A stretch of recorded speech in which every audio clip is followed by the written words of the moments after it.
Olá, sejam muito bem-vindos, bem-vindas, bem-vindes ao Mural da Manhã, nosso programa de entrevistas locais, nacionais e internacionais.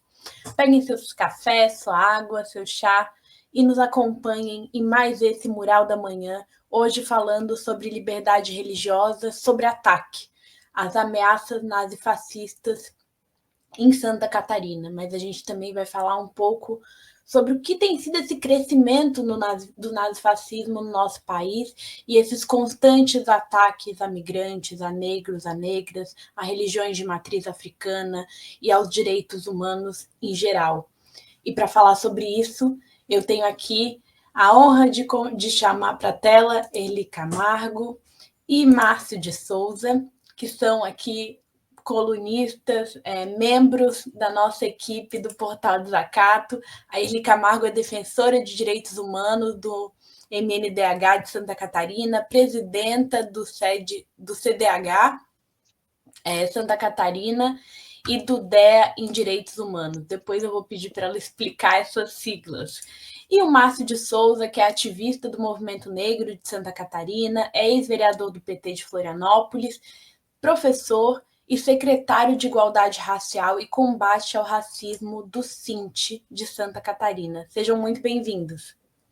Muito obrigado. Igualmente a todos e todas, a Eli, a Sofia, e gostaria de fazer, primeiramente, na abertura da nossa conversa, uma saudação ao 13 de maio, controvertido no seu significado, porém demarcatório na luta acumulativa do povo negro escravizado e também ajudou na construção forçosa dessa data, que não é uma data na sua consequência que nos atende enquanto projeto emancipatório, sendo um projeto abolicionista, mas que demarca a caminhada de luta das revoltas, da quilombagem que antecedeu essa data. Em especial também nessa data aos preto velhos, que hoje é seu dia. Exatamente. Né? Aqueles Os líderes da na revolta Umbanda, dos malês, fuzilados. fuzilados. E na religião de matriz africana, estamos falando aqui, os pretos velhos. Né? Hoje é o dia dos pretos velhos, das pretas velhas. Né? Nossos orientadores espirituais, nossas almas colocadas a serviço dessa tarefa esperançosa de quando você nada tem, é necessário reinventar uma crença, reinventar uma possibilidade, reinventar uma esperança. E, sem dúvida alguma, as religiões matrizes africanas continuam a se constituir nessa nossa alavancagem diária para sair da cama, para sonhar, para projetar-se, assim como fizeram os nossos ancestrais, meu pai, minha mãe, nossos avós, todos aqui que estão reunidos em torno de uma vida com dignidade, sonhando com ela. E a iluminação, sem dúvida alguma, ela advém dessa presença marcante que são os pretos velhos. Obrigada por essa introdução, Márcio. Bom dia, Erli. Bom dia, Sofia. Bom dia, Márcio. Satisfação imensa, Márcio, vê-lo aqui também há muitos anos, né? A gente já vem caminhando conjunto, apesar de estarmos cada um no seu ponto, digamos, de apoio profissional, de militância.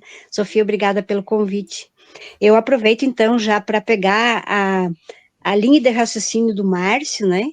Para dizer aos nossos assistentes que esse momento é um momento muito dramático para a comunidade, não só as comunidades tradicionais, né, como também para o mundo todo que está sofrendo as duras penas, né, impostas pelos extremismos de direita que vêm se manifestando das mais variadas formas, né, e eu fico muito agradecida e honrada, né, por estar fazendo parte dessa resistência, com tantas pessoas dedicadas, tantas pessoas que estão aí no seu dia a dia, se aprofundando, participando, puxando conferências, né, fazendo parte de vários espaços de resistência. E dizer também, Márcio, que quando você se refere aos terreiros, por exemplo, né, nós temos passado por situações, por eu diria assim, por notícias, por denúncias que chegam até o Conselho Estadual de Direitos Humanos, assim como aos conselhos municipais, no caso aqui em Lages, Conselho Municipal de Promoção da Igualdade Racial, em âmbito estadual também tem, né, o seu conselho, dizer que a gente muitas vezes se sente tão pequeno diante de tantas atrocidades, né? Ontem mesmo estava vendo uma estatística que 90% das ações violentas da polícia são contra a juventude negra. Isso é muito grave, né? Isso é muito triste, porque demonstra claramente, nitidamente, essa e tantas outras manifestações que a violência tem um endereço, a violência tem um nome, a violência tem uma classe social e a violência também tem uma cor, né? Ela Tem não cor, é classe e CEP, né, Erli? E o que nos traz exatamente. aqui hoje é um acontecimento em duas cidades de Santa Catarina, na realidade. Eu fiquei sabendo que também aconteceu em Bombinhas, além de Barra Velha, ambas no litoral de Santa Catarina. E esse papel que eu estou mostrando aqui para vocês diz o seguinte: vínhamos, por meio desta carta aberta, convidá-los para se retirar do nosso território cristão. Caso contrário, iremos destruir tudo e todos. Isso não foi uma ameaça, mas não espere o ato. Não nos subestime, foi apenas um aviso. Esse panfleto nazifascista foi deixado na porta de uma entidade religiosa de matriz africana, a casa de Ogun e Yansan. O grupo se autodenomina Partido Nacional Integralista dos Trabalhadores Brasileiros, também conhecido como Ação Integralista Brasileira. No canto inferior direito do panfleto aparece a frase Fascismo e Libertà, em italiano, e no rodapé a frase Deus, Pátria e um Führer. Eu quero aproveitar, Márcio, a sua introdução para te perguntar por que, inclusive depois de tantos anos do fim da escravidão no nosso país, por que as religiões de matriz africana são tão sujeitas a ataques e a hostilizações? Porque as religiões de matriz africanas no século XIX, ou as práticas religiosas que não tínhamos essa denominação de religiões de matriz africanas à época, né? Mas as práticas religiosas de indígenas, somadas às práticas religiosas derivadas do continente africano, com a variedade de crenças que oriundas do continente africano, porque hoje nós temos a África somada em torno de 54 países e resultados das sucessivas divisões territoriais, agressões que modificaram o mapa geopolítico da África. Então, hoje nós temos uma leitura de 54 países. Essas 54 referências são colocadas, elas migraram para o país com todo o seu conjunto, todo o seu complexo cultural e, portanto, religioso.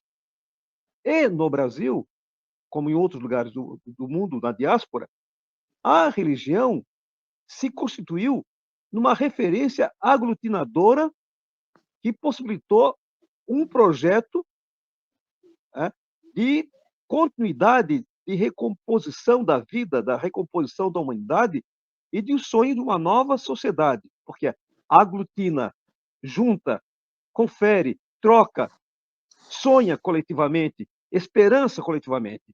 A religião tem esse papel, teve esse papel primordial e ainda tem esse papel primordial na sociedade como a sociedade catarinense, sociedade brasileira.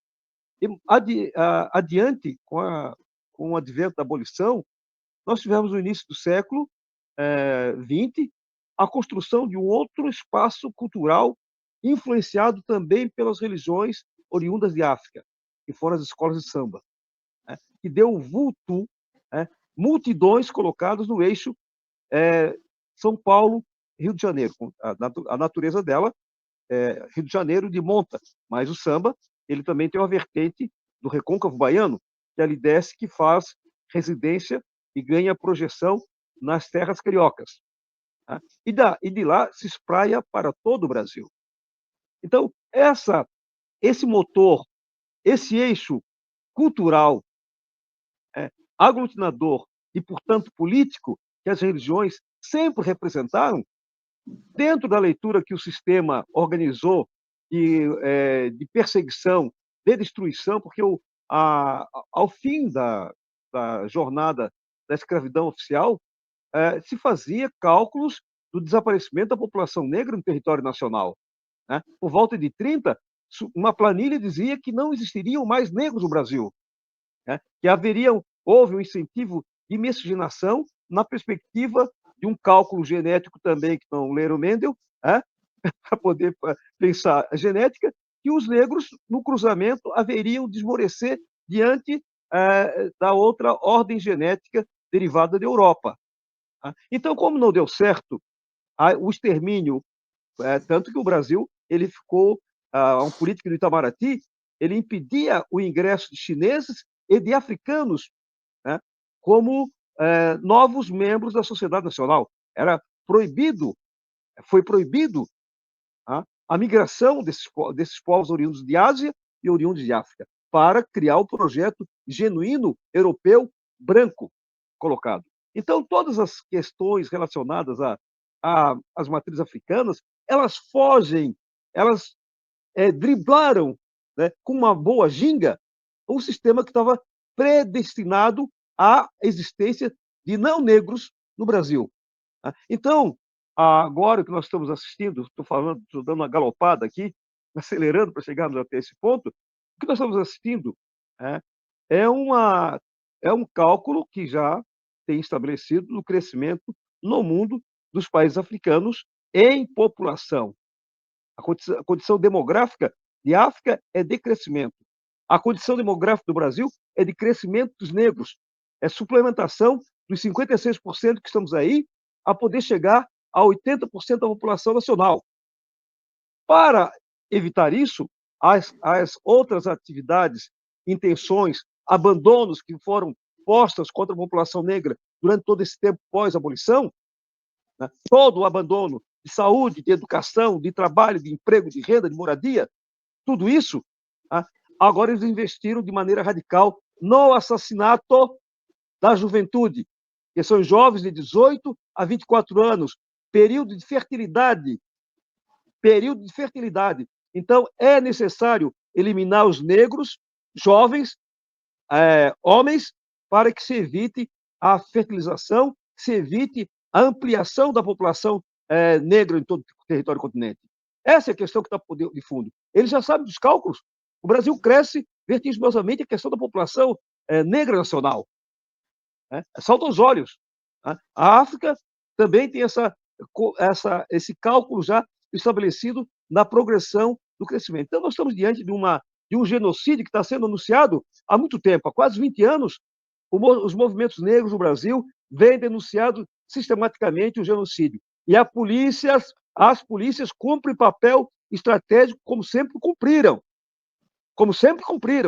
Desde o século XIX, vejam-se as revoltas baianas, os malês, especialmente, em 1835, o que aconteceu de lá para cá foi que as forças de policiamento, elas colocaram como inimigo interno a população negra. Desde lá, a população negra é intensamente vigiada, acompanhada permanentemente, e a juventude ela paga esse preço significativo, a juventude negra. Uhum. Ele, além do caso que traz o tema do programa de hoje, que aconteceu em Bombinhas e agora esqueci o nome da cidade, em Barra Velha. Barra Velha e Bombinhas, eu trouxe aqui alguns outros acontecimentos recentes. Ataque de adolescentes à faca contra professora no Rio Grande do Sul, aluno sendo esfaqueado por aluno no Distrito Federal, um vereador, inclusive um caso que trouxe o Márcio de Souza, denunciando que turmas de uma escola de educação infantil estavam sendo segregadas racialmente, seguida de uma tentativa de cassação desse vereador que denunciou o caso, pichações nazifascistas em uma creche de Florianópolis, um adolescente apreendido em Navegantes suspeito de planejar ataques coletivos pelas redes sociais e disseminar discurso de ódio.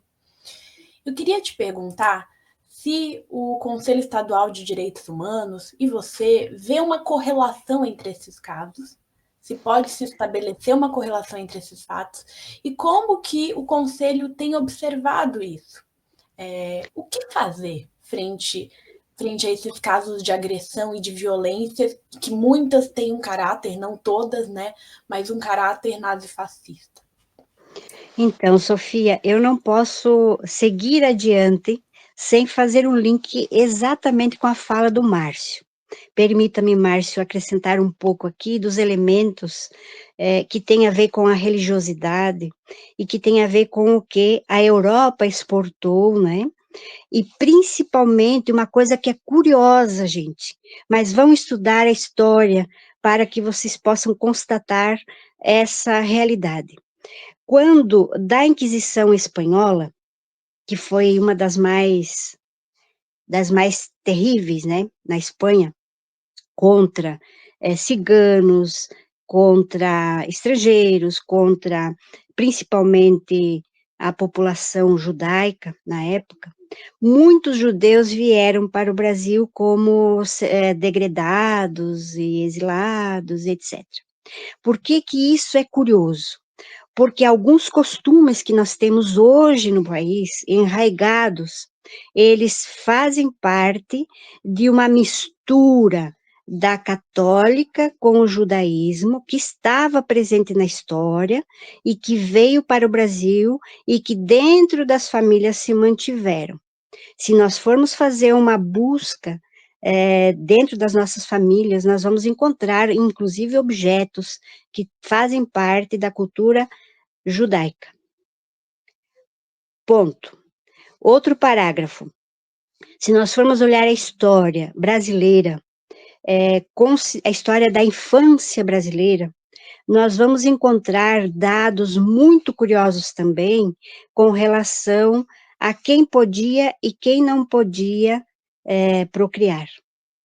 E aí faz o link também com a fala do Márcio, que é mais antiga ainda do que a colocação dele, ostensivamente, né?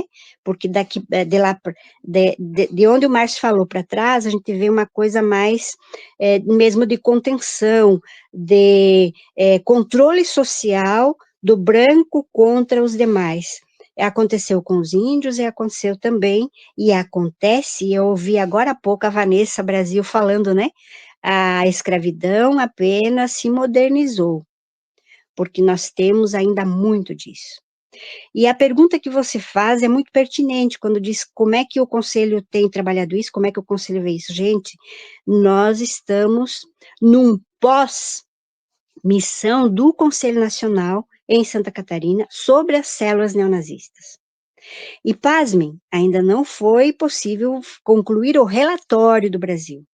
Mas nós sabemos já de antemão, né, por pesquisa inclusive feita por uma professora, se não me engano, da Unicamp, né, da Unicamp, que ela trouxe dados muito, muito assustadores até.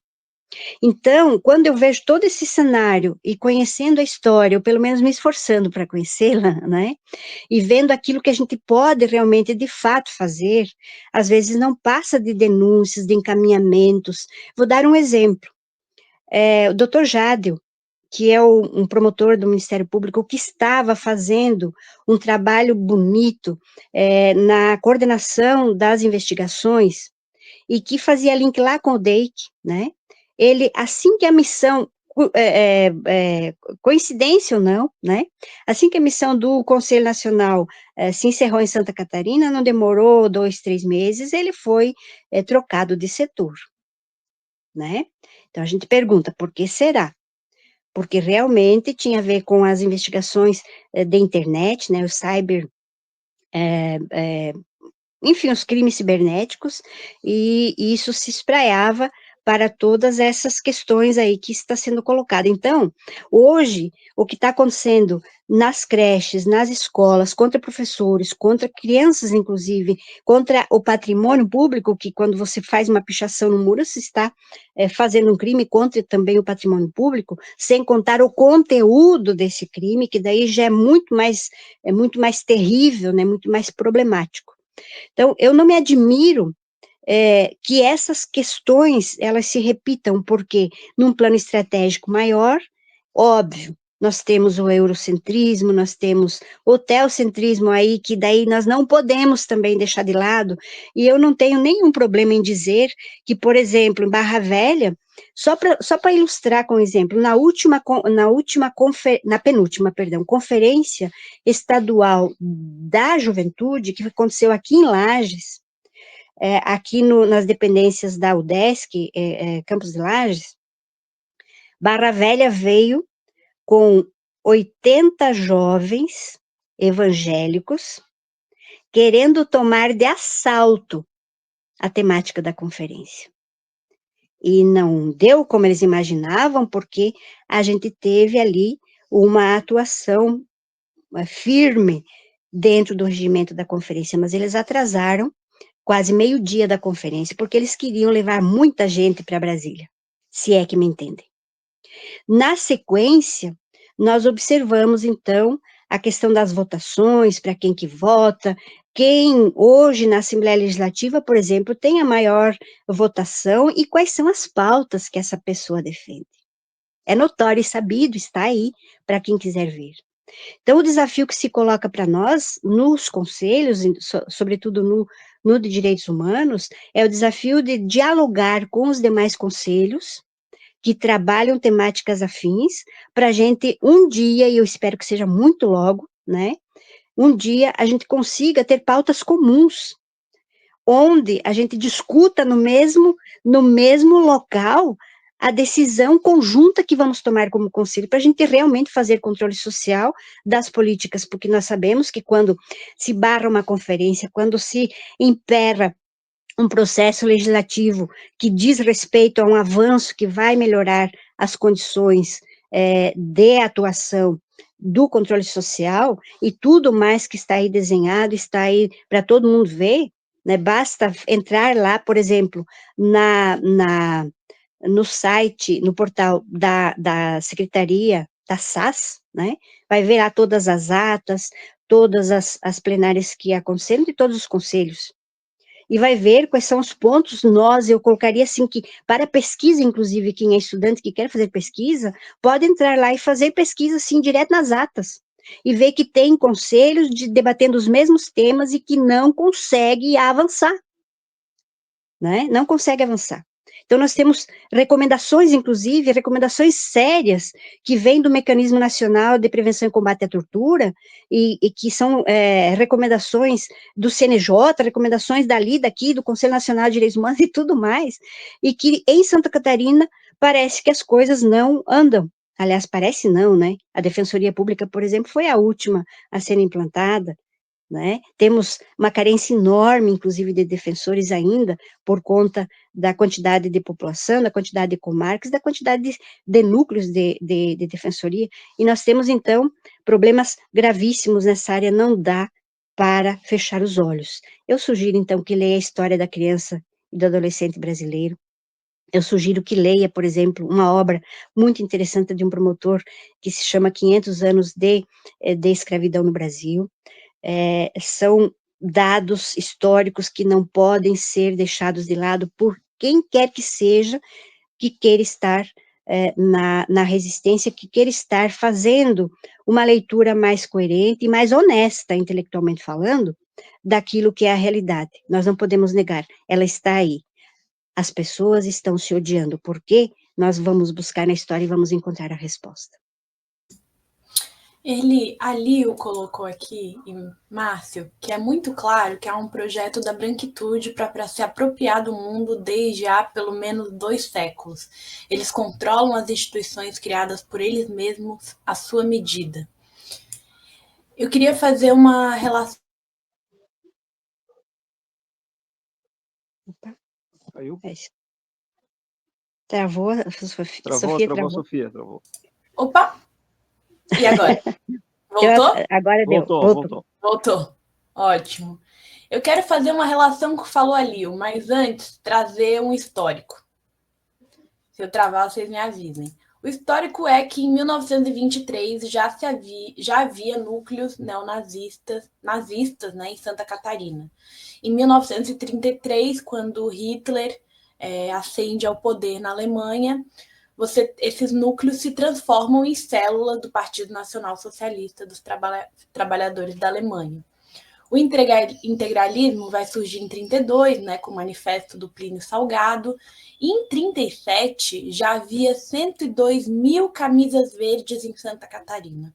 Na década de 30, o integralismo no nosso estado possuiu 8 prefeitos, 72 vereadores, 100 juízes de paz no estado. Em 2022, e numa pesquisa da Adriana Dias, em 2020, ela identifica que tem 85 células nazistas em ação. Em números absolutos, Santa Catarina está atrás somente de São Paulo. E ela identifica que a partir de 2019 tem um aumento na quantidade de participantes em cada célula. E aí, a minha colocação relacionando com o comentário da Lio, de que não dá para dizer que é uma mera transferência temporal e espacial para Santa Catarina ocasionada pela imigração europeia, mas uma construção identitária fundada na superioridade da branquitude.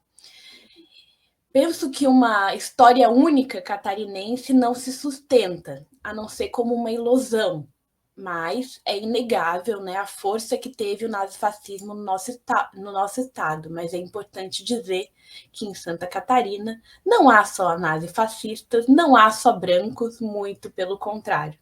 E aí, Márcia, eu queria que você comentasse um pouco sobre isso e se você identifica que está na raiz do nazifascismo brasileiro, não só brasileiro, essa construção identitária fundada na branquitude.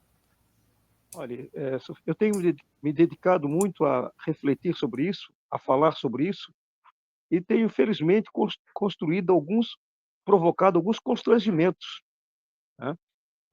A minha formação é químico e farmacêutico. Eu não sou historiador de ofício, né? Mas sou um curioso por ofício de ser um químico, de ser um farmacêutico. Eu tenho que encontrar uma solução, eu tenho que encontrar um íon de cálcio, tenho que encontrar um íon de sódio, e tem um método investigativo para isso. Aprendi a investigar. Então, investigando, somando as informações, né, você vai ver que o século XIX, o século XVIII, com o ascenso da ideia de modernidade, você vai vendo que a Europa ganha centralidade e dita a norma de desenvolvimento, de civilização, de ciência para todo o planeta. Quem não é moderno vai ter que se modernizar sob o domínio, a força bruta, né, da Europa. Esses que vêm da Europa já com uma ideia, uma dinâmica supremacista, eles chegam em Santa Catarina, né, com as malas, as bíblias e as teorias da falsificação científica, né, dizendo então que o homem branco, o homem europeu, é melhor que todos. Os índios, então, vão para o lixo. Os negros também vão. As mulheres continuam na latrina. Tá? Nessa ordem de raciocínio que a modernidade impingiu da falsificação de ciência conceitual, instituindo a ideia de uma condição superior do ponto de vista racial. Ora, quando o nazismo chega em Santa Catarina, o terreno está pronto. O terreno está pronto. Que ele já era um Estado supremacista, com as teorias dadas aos italianos, dadas aos alemães e os outros europeus que depois chegaram. E os portugueses já estavam aqui fazendo seu trabalho com a Igreja Católica, que é aquela que autoriza a escravidão dos homens, né? A escravidão moderna é autorizada pela Igreja Católica. E a Igreja Católica dava já oferecia os pressupostos necessários para criar um arcabouço ideológico, tal qual foi criado pela escravidão, que justificava a escravidão. É a Igreja Católica que justifica a escravidão. Então, os italianos católicos fervorosos que aqui chegaram, a lógica era, de fato, nós somos os melhores da face do planeta. Então, quando o plano integralista do Plínio Salgado, e a anterioridade dele, que é os nazis já estão instalados em Santa Catarina, com o plano de Hitler, que ocupou toda a América Latina e toda a América também, a Norte América, porque as células nazistas estavam nos Estados Unidos. O Roosevelt quase perde a eleição para os nazistas. O México tinha células nazistas, o Chile, Paraguai, aqui é lotado de nazistas. Então, nós não estamos falando de um universo fora de um plano arquitetado com muita engenharia para a dominação a partir do conceito de supremacia racial. É nesse estágio que nós nos encontramos. Então, para Santa Catarina, eu tenho dito aqui, quando eu dizia, quando estou dizendo que Santa Catarina é racista, eu criei vários inimigos, porque eu não podia afirmar isso. Não vou afirmar o quê? Que agora, no relato da Erli, ela diz da dinâmica ocupacional do Estado de Santa Catarina, que ela é toda integralista. Os integralistas foram para casa, os seus netos não vieram? As ideias integralistas e nazistas foram para casa? Não foram, gente.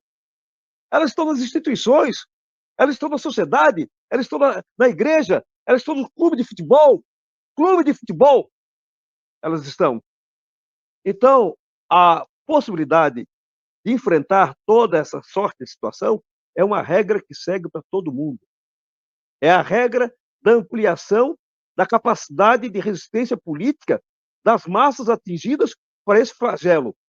Quanto mais gente negra, não negra, democrática, entender que Santa Catarina está assediada num projeto nazi-fascista, integralista, desde o seu surgimento, nós não teremos mudanças.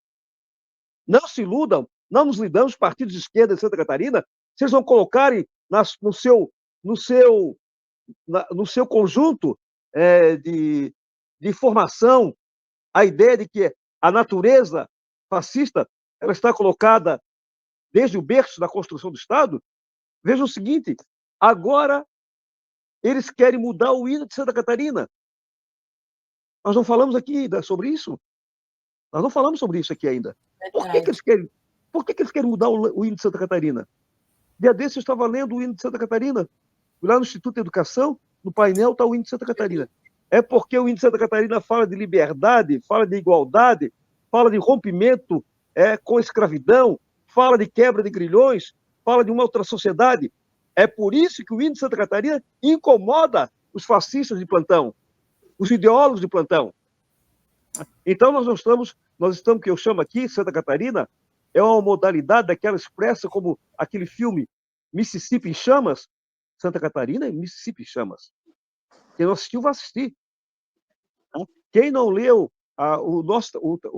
quem não viu o filme Aleluia Gretchen, ali do Silvio, em Blumenau, dando conta da organização das células nazistas naquela região que desce do oeste do estado, vai cedia-se ali na região de Pomerode, região de Blumenau, não vai compreender o estado de Santa Catarina. Quem não viu o filme do Chico, pois não lembro do Francisco, tem que lembrar o nome dele aqui, sobre a presença integralista em Santa Catarina, já trago o nome dele na minha memória. Não vai entender o que é o integralismo. Um dos maiores encontros integralistas da história do Brasil foi feito em Santa Catarina, em Blumenau. Então, eu quero dizer assim, essa turma não foi embora, não vai embora facilmente. Não vai. A Assembleia Legislativa dos 40 ali, grande parte tem a formação cultural, ideológica, integralista. Eu duvido até que tem gente de esquerda que é integralista. Não duvido. Não duvido. Eu já tenho visto coisas por aqui, como negro, dentro do partido de esquerda, que eu só posso presumir que a formação das criaturas é do viés integralista. É de viés integralista, não tenho Me dúvida. permita, Márcio, uma parte na sua fala. Olha só, essa obra que a Sofia mostrou ali, ela traz exatamente essa reflexão, no sentido seguinte, ó, vencer as seculares barreiras impostas pela oligarquia dominante que impedem a participação efetiva do povo na escolha dos seus governantes e na edição de leis mais democráticas, que favoreçam o enriquecimento da população, é o propósito, então, da obra, porque o diálogo que ele trava com a história, ele nos coloca numa situação bem interessante de análise política nessa ótica que você está colocando. E eu queria dizer mais ainda, Márcio e Sofia e assistentes, olha só, no que diz respeito à nossa bandeira brasileira, a que está vigente hoje, né? A que está vigente hoje, porque tem um pessoal aí que volta e me aparece com uma bandeira estranha também, nessa lógica aqui colocada. A bandeira brasileira, quando coloca ordem e progresso, ela nos remete a Augusto Comte, né? Que é um positivista, o pai do positivismo, que inclusive queria criar uma religião de nome positivismo, cuja deusa seria a esposa dele. Não sei se vocês sabem dessa história. É uma curiosidade histórica que vale a pena estar lendo para a gente poder entender, né? A gente poder entender certas coisas. Mas quando você traz o diálogo sobre como fazer a bandeira, você vai diretamente onde petrifica-se uma mentalidade, uma ideologia, né? Uma ideologia. Hoje nós podemos dizer uma ideologia de direita, uma ideologia de extrema-direita, que está colocada assim quando você estratifica, quando você modifica os métodos, mas continua torturando, quando você coloca na estatística, né? Na estatística oficial, dados alarmantes que foram aqui colocados do ponto de vista de quem deve morrer, quem deve parar de procriar. Isso é um dado importante, gente. Quem deve parar de procriar? Por que deve parar de procriar? Eu me lembro agora da fala do Dom Helder, né? Quando eu dou comida aos pobres, eu sou chamado de cristão e tal, sou chamado de santo, mas quando eu digo aos pobres, pergunto se eles sabem qual é a razão da sua pobreza, aí eu viro comunista. Olha que triste isso. Tem pessoas que nunca leram um livro sobre comunismo, mas já são contra. Por quê? Porque entendem, no seu inconsciente coletivo está, né, essa ideia de que comunista é a favor da igualdade, é a favor disso, é a favor daquilo. Então, como eu não sou a favor disso, eu vou lá e voto em certas pessoas e assim por diante. Fecho o parênteses, Márcio, me perdoe ter interrompido, Não. mas eu não podia deixar de falar nesse momento essa... Extremamente oportuno. É oportuno. Né? Vamos trocando aqui as figuras. Mas eu agora lembrei o nome do autor do filme, do documentário chamado Anauê, Zeca Pires. Zeca Pires. Né? Então, Anauê é uma aula de história recente do estado de Santa Catarina. Para compreender Santa Catarina, tem que ver o Anauê. É um documento que eu passo sempre para as pessoas entenderem, o povo da esquerda entender onde é que ele está sentado, com quem está lutando, porque nós temos uns planos aqui estranhos, né? E não é à toa que o Jorginho Melo se repete, essas coisas todas, essas torpezas que repetem contra os catarinenses, é porque nem a esquerda conhece a história do Estado. A esquerda não conhece a história da raiz, porque senão teria tido um outro projeto estratégico muito bem colocado, muito bem formulado, que envolvesse a cultura, que envolvesse a história, que envolvesse a dimensão de gênero, que envolvesse a dimensão de etnia, de raça, de maneira muito mais colocada, muito mais estrategicamente posta para fazer essa disputa de projeto colocada em outros parâmetros, que não uma repetição de uma proposta economicista atrasada, que não mais satisfaz, que não mais encanta a maior parte das pessoas. Porque 1.400.000 pessoas negras em Santa Catarina, elas não são cativadas por um discurso alternativo, porque os partidos de esquerda não se habilitaram, ou porque tem uma matriz dessa que eu falei, integralista, muito severa, não querem abrir portas para a mulher vir dizer o que tem que fazer, para negro vir dizer o que fazer, para índio tem que dizer, para cigano tem que dizer o que fazer em Santa Catarina. Porque tem índio, tem cigano, tem negro, tem mulher, e se bobear, vai constituir uma outra conformação política na hora do voto, na hora da urna, por aí, né, nesse momento. Então, eu cogito um dia, Erli, para que nós saiamos dessa condição, nós temos que ter outra disposição estratégica. Não pode esse negócio. Por quê? Vejam bem, eu já fui presidente do Conselho Estadual, do CEPA. Márcio, deixa eu só te pedir para colocar a tua câmera um pouquinho mais para cima para a gente, porque está cortando. Perfeito, está cortando. Isso, continue. Então, quando eu presidi o CEPA, né, eu dizia para as pessoas, eu tenho saí de lá com absoluta convicção de que Conselho de Direitos, hoje, nada vale. É um órgão, se constitui em esferas homologativas para o exercício da truculência. Porque ele vai, se pegar o Jorginho Mello, ele vai dizer assim, não, mas tem um Conselho dos Direitos Humanos, que devia estar fazendo. Mas tem um Conselho da Igualdade Racial, que devia estar fazendo. Tem um Conselho da Mulher, tem um Conselho do Índio, mas não tem um carro, não tem um real, não tem um tostão, não tem uma estrutura, não tem disponibilidade para executar a política. Então, essas questões da prática que a elite se depara no Conselho Estadual dos Direitos Humanos é a condição que não oferece nenhuma efetividade que transforme efetivamente a vida das pessoas. Você vai sair um relatório agora, para ter uma ideia, vai pegar religião também, é que Santa Catarina, Assembleia Legislativa, nós fizemos um levantamento bombástico, a Assembleia Legislativa não destina R$1 para a população afrodescendente em Santa Catarina. Em contrapartida, nós temos, com todo respeito, nós amamos cachorro, nós temos 2 em casa. Para a política, temos a Branca e temos a Mona. São 2 nossas cachorras aqui queridas. Em contrapartida, a política de bem-estar animal recebeu quase R$20 milhões. Em Santa Catarina, cachorro vale mais do que gente. Se for negra, e se for indígena. Vale mais do que gente. Márcio, Erli, eu preciso fazer um breve intervalo para trazer aqui os nossos apoiadores e a gente vai voltar a esse debate após o intervalo. Alguns segundinhos e já retornamos. Este programa é apresentado graças aos nossos apoiadores culturais. Sintraceb, FESESC, Sindi Saúde Santa Catarina, Sinjusc, Sinergia, Sintracem, Sinasef, Seção Sindical IPSC, Sindiprev Santa Catarina, Sintesp, Stiel. Seja um apoiador cultural. Ligue para 499-8808-5438.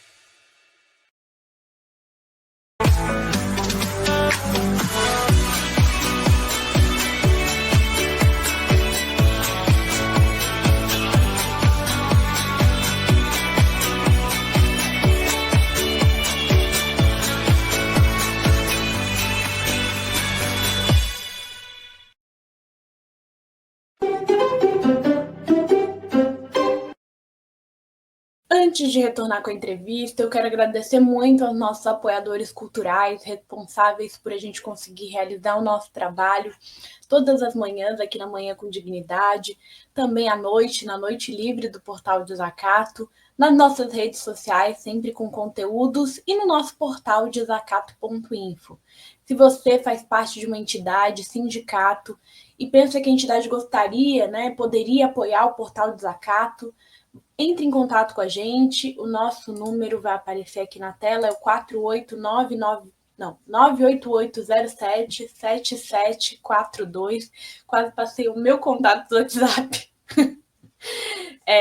Entre em contato com a gente, vamos estabelecer uma parceria.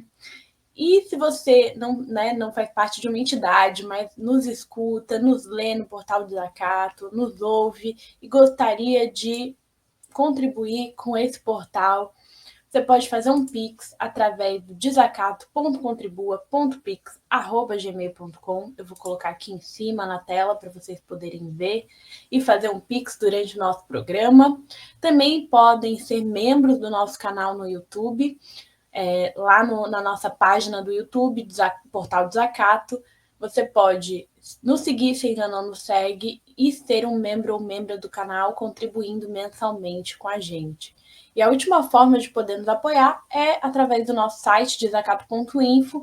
Tem uma campanha para ser leitor ou leitora amiga do nosso portal. E aí você pode contribuir de forma mensal ou anual com o Portal Desacato. Quero lembrar que para a gente existir e continuar produzindo conteúdo que a grande mídia não mostra, não difunde, oculta ou distorce, é preciso de dinheiro, né? Infelizmente é isso. E nós não recebemos dinheiro de grandes empresas, nem do governo, por isso nós precisamos muito do apoio de você que nos acompanha. Então, se você puder, contribua com o que for possível, pelo nosso Pix ou em alguma dessas campanhas, sendo membro, né, ou sendo um leitor ou leitora amiga. E lembrando que compartilhar os nossos conteúdos, curtir, comentar, nos seguir nas redes sociais, tudo isso ajuda para a gente difundir cada vez mais a outra informação. É isso, e agora vou retornar aqui com Erli Camargo e Márcio de Souza para a nossa entrevista. Márcio, no final da sua fala, você falou que animais domésticos têm sido vistos mais como gente do que gente, né? Que tem sido tratado melhor. E aqui, um exemplo que foi enviado agora pelo WhatsApp, pela Helenira Vilela, mostra justamente isso. Vou passar aqui o vídeo. Se trata de uma ação da Polícia Militar. Do meu trabalho, peguei um carro de aplicativo. Quando eu estou chegando em casa, tem um comboio com 5 carros da polícia, um atrás do outro, na Ercílio Luz. E eu fico pensando e comento com o motorista, por que será que tem 5 viaturas no centro da cidade, num dia chuvoso, o centro vazio? E aí, um tempo depois, eu recebo esse vídeo que demonstra o que efetivamente eles estavam fazendo. Eles estavam fazendo baderna, com respeito à pobre da Maria Baderna, que não merece a citação. E aí, alguns pensamentos. Pensamento número 1. Punição exemplar para o oficial que deu a ordem para 5 viaturas saindo no centro da cidade, barbarizando pessoas indefesas. Punição exemplar para todos os policiais envolvidos em desrespeitar a lei, cometer crimes, torrar dinheiro público, porque isso aí é absolutamente inefetivo, não resolve problema de segurança nenhum, agride pessoas, essa pessoa levanta daqui, vai para ali, sofreu tortura e não melhorou nada para ninguém. Eu passo esse vídeo da Helenira não só porque tem relação com o tema de hoje e é de agora, a notícia, mas também porque ela fala em punição. E é esse último tema que eu queria conversar com vocês, inclusive sobre esse ataque à religião de matriz africana que aconteceu em Barra Velha e em Bombinhas. Onde está a punição? Nesses e em diversos outros casos. Assim, como fazer, inclusive, Erli, os grupos de defesa de direitos humanos, vai haver punição? Que tipo de punição? Como que são as investigações em relação a esses casos? Gostaria que vocês falassem um pouco sobre isso. Então, fui mencionada, né? Vamos lá. Olha só, tem alguns aspectos que são importantes a gente sempre repetir, que meios de denúncia nós já temos. Temos o 180 com relação à mulher, temos o Disque 100 com relação à criança, adolescente, idoso, pessoas com deficiência, pessoas em situação de rua, por exemplo. Temos também delegacias, e aí delegacia da mulher que envolve criança, adolescente, idoso, né, também, ou seja, as DPCAMs, que deveriam ser especializadas, tem para todo mundo. Nós temos outros espaços que podem ser portas de entrada, conselho tutelar, temos também os conselhos aí em geral, né, municipais, estaduais, que podem receber denúncias e encaminhar. Temos defensores públicos dedicados a isso, Ministério Público, etc. Ou seja, gente, meios, espaços de denúncia temos. O que falta agora vem a parte principal, que eu acho que a gente precisa muito de um trabalho efetivo, de realmente investigação, de coisas que estão na cara e já dimensionadas com relação a uma filmagem integral do que aconteceu, vai investigar de novo o quê? se pergunta, né? Essa é a primeira coisa. Vai investigar de novo o quê? Então, leis, o Brasil tem muitas leis, tem centenas, milhares de leis, mas nós temos também, por exemplo, e eu não posso deixar de dizer, nós temos, por exemplo, pessoas sendo eleitas que nunca foram vistas em cenário nenhum, gente, nenhum de luta social, em lugar nenhum, mas foram eleitas porque defendem os animais nas redes sociais. Aqui em Lages nós temos um exemplo. A pessoa que foi mais votada defende os animais, uma ilustre desconhecida que agora está tentando tatear para se integrar aqui e fazer algo junto com a rede de atendimento, de enfrentamento às violências. Então, os centros de direitos humanos, nós temos vários em Santa Catarina, também recebem e também encaminham, mas eu penso que para dar efetividade nós ainda estamos muito longe, e o Márcio faz essa menção muito importante, que nós estamos ainda longe porque nós não aprendemos ainda o caminho do trabalho conjunto, de pegar firme junto.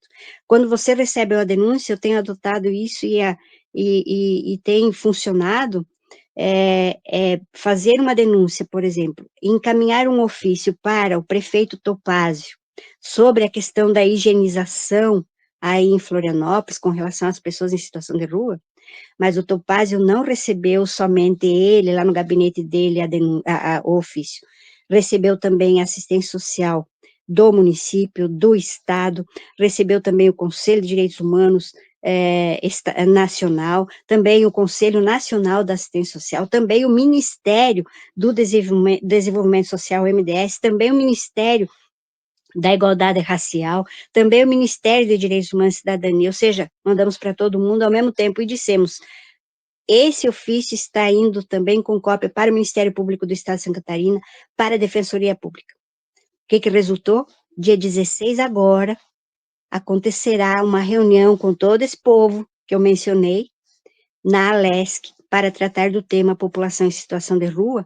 Quem é o protagonista da história é o Ministério do Desenvolvimento Social, chamou todo mundo porque deu origem, a nossa ação deu origem a essa reação e a essa reunião que acontecerá na Alesc. Coisas dessa natureza acho que podem acontecer muito mais, porque se existe alguém que as pessoas têm medo, é da fiscalização efetiva, que pode resultar, sim, numa indenização, que pode resultar, sim, em uma ação civil pública, em um inquérito público. Agora, só de relatórios, a gente já está por aqui, como diz o ditado. Márcio. Olha, eu tenho 66 anos de idade, né? Eu não me dou o direito de ser cético. Não me dou o direito de ser cético, me dou o direito de ser cuidadoso e desconfiado. Sim.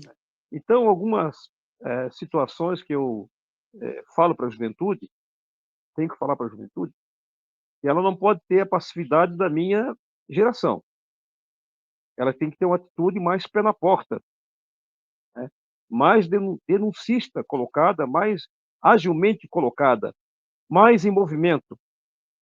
Porque não dá para abstrair da história o que representou a luta de libertação encabeçada por Martin Luther King e todos os outros, Black Panthers.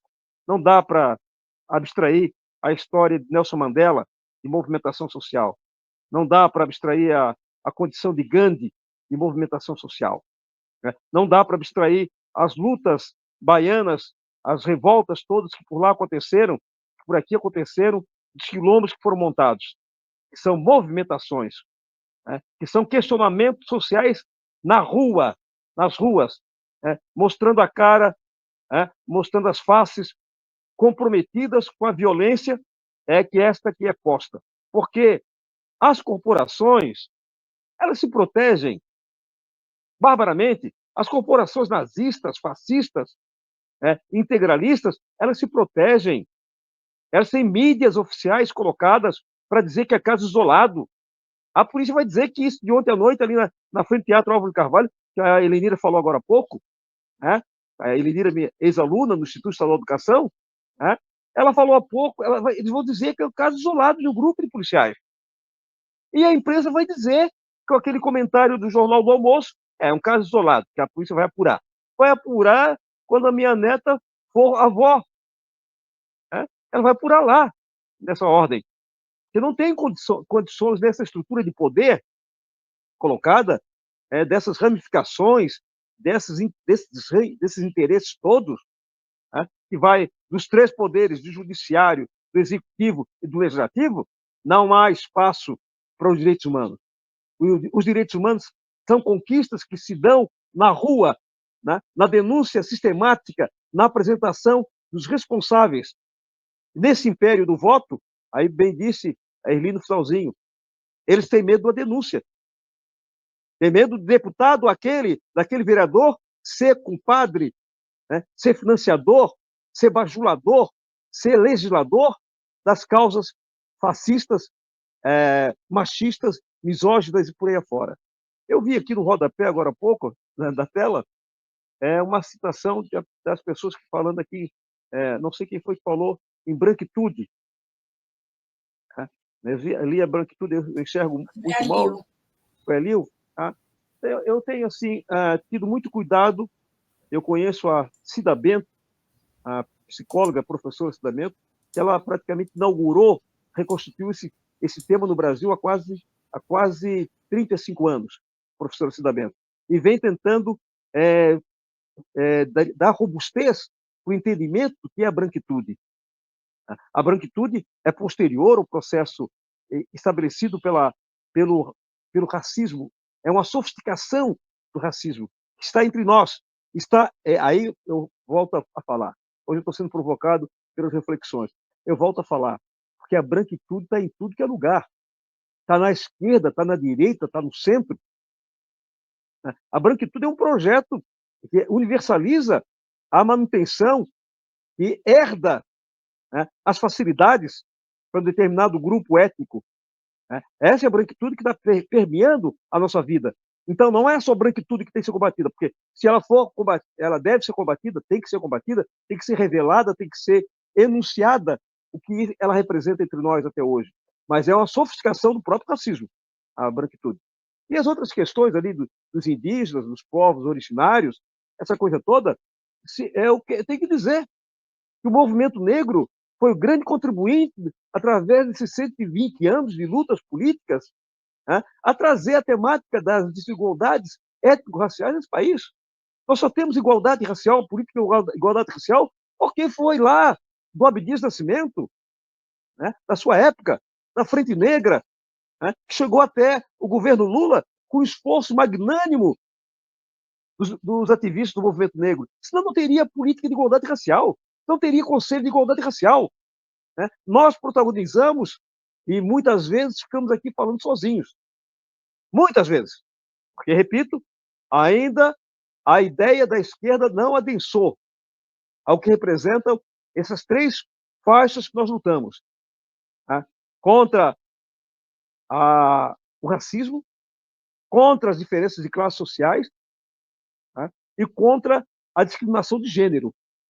O dia que nós tivermos uma pauta centrada fundamentalmente nisso, Eli, nós vamos melhorar nossa condição pedagógica, educativa, de envolvimento de muitos setores que não se veem contemplados por essa pauta atual. Né? Aí, quando nós estamos falando aqui de liberdade religiosa, essa dos atabaques, desses ataques todos que nós estamos sofrendo, para muita gente isso aqui ainda parece uma alegoria. Religião africana, para muitos é alegoria. Aí eu vou lá, tem um centro de Umbanda que eu possa fazer uma oração, eu tomar um axé, vai tomar axé no inferno, né, com esse tipo de coisa, né, de oportunidade, vai para lá. Né, porque, dada essa condição de falta, essa falta de visão, essa complexa e atravessado entendimento que se tem sobre a realidade brasileira, é muito sofrível a gente ter que depender de dirigentes políticos que não conseguem compreender a realidade dessa nossa gente, do nosso povo, e desenhar um novo futuro. Né? Esse é o nosso desafio colocado. Muito obrigada, Márcio de Souza e Erli. Eu quero aproveitar que vocês dois estão aqui para divulgar o programa de vocês na Manhã com Dignidade do Portal do Zacato. Se vocês quiserem ouvir, né, audiência, mais a Erli Camargo e o Márcio de Souza, todas as quintas-feiras, às 11 horas, nós temos o programa Ginga com o Márcio e às sextas-feiras o programa Direitos Humanos e Cidadania com Erli Camargo. Então acompanhem ambos às 11 horas, então quinta e sexta-feira. Quero aproveitar que vocês divulgaram coisas aqui para fechar, divulgar, tá aqui nos comentários, viu, gente, o documentário do Zeca Pires sobre o integralismo em Blumenau. Então, vocês podem acessar no YouTube, gratuito, o documentário. Também o livro que a Erli falou aqui, Os 500 Anos de Servidão. E quero divulgar outros 2 livros. Um é sobre os militares e política no Brasil, porque foi a partir desse livro que tem o papel dos integralistas nas Forças Armadas brasileiras. E mostra que na década de 30, 75% das Forças Armadas tinham ligação com a ação integralista brasileira. Também fala do papel dos integralistas no golpe do Estado Novo, em 1937, e do golpe militar em 1964. E como os integralistas hoje têm tido um papel de revisionismo histórico para você, tanto para saudar, né, o período ditatorial no nosso país, como para voltar a ter uma nova ditadura e um golpe no nosso país. O outro livro é um que eu tenho um capítulo, que é os 100 anos da história do Partido Comunista Brasileiro em Santa Catarina, porque ele vai falar justamente sobre as forças em luta e a quem que o nazifascismo combate. Em sua grande parte é para barrar o movimento dos trabalhadores e barrar as lutas dos comunistas no nosso estado. Então é um livro que eu indico. E por último, Sofia, a gente falou de liberdade religiosa. E eu quero lembrar, Márcio de Souza, que foi um comunista ateu, Jorge Amado, que criou a lei de liberdade religiosa no nosso país. Bom, a liberdade religiosa foi o primeiro direito humano reconhecido. E o Jorge Amado não podia fugir da Bahia sem esse negócio. Lá não tem chance, lá o sujeito não escapa. E eu quero deixar registrado que o Aleluia Gretchen é de Silvio Bach. Né? Ótimo. Tá bom? Cineasta catarinense que é considerado persona não grata em Blumenau até hoje. Olha só. Várias indicações. E eu indico, viu, Marina, além do que eu já indiquei, que a gente vá visitar um terreiro, vá visitar, vá conversar com as pessoas, vá se inteirar do que elas pensam, como elas agem, e entenda que, mesmo, só como exemplo, né, o Papa Francisco falece, entra o Leão XIV, e a extrema-direita imediatamente já vai contra o Leão XIV, presumindo que ele vai seguir a linha de Francisco. Então, a situação realmente, ela é mais confusa, mais complexa, né? E aí a gente entra na teoria da complexidade, que a gente precisa fazer várias leituras para ligar os fios e poder tecer essa rede, né, de compreensão, que é muito mais exigente de nós. Agradeço, então, o espaço. Mas... Edgar Morin, neles. Sim, exatamente. O Edgar Morin, que inclusive é um dos autores que eu tenho aí uma pesquisa na área de direitos humanos, pegando essa linha de raciocínio dele. Então, a gente precisa caminhar para isso, né? As esquerdas, olha só, gente, as esquerdas, essa palavra, essa frasezinha me incomoda bastante, quando a gente vem com esses temas que são temas muito necessários, né, e que acabam sendo negligenciados, principalmente pelos misóginos, pelos machistas, pelos brancos sabedores né, tem a sabedoria acumulada e vai cotovelando, né, vai cotovelando os demais dentro das próprias esquerdas. Não fosse isso, não teríamos tantas esquerdas fragilizadas.